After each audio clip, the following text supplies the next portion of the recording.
Magandang umaga. May nakuha na naman ang anak ko. Isda.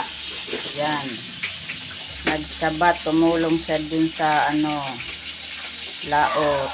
Ayan. May binigyan siya ng isda. May pang-ulam na naman kami. Ayan. Ang lalaki Karpa. Tawag dito big head. Ayan ka guys. Dito. Ayan. Kararating lang yan. Gutom na daw siya. Ayan. Ayan yung diskarte niya. Nagsabat. May pang-ulam na kami. Yung nilinis ko na 2 piraso na malalaki. Ayan na, may pang-ulam na kami. Tapos yung iba, ibibigay ko rin dun sa kabila para may ulam din sila.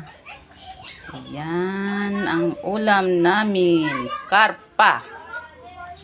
Ayan. Maraming salamat sa nagbigay ng ng isda kay Tio John. Maraming salamat. Ayan, may ulam na kami. Huwag kalimutan mag-like, comment, and share na rin po. Thank you very much. Bye-bye.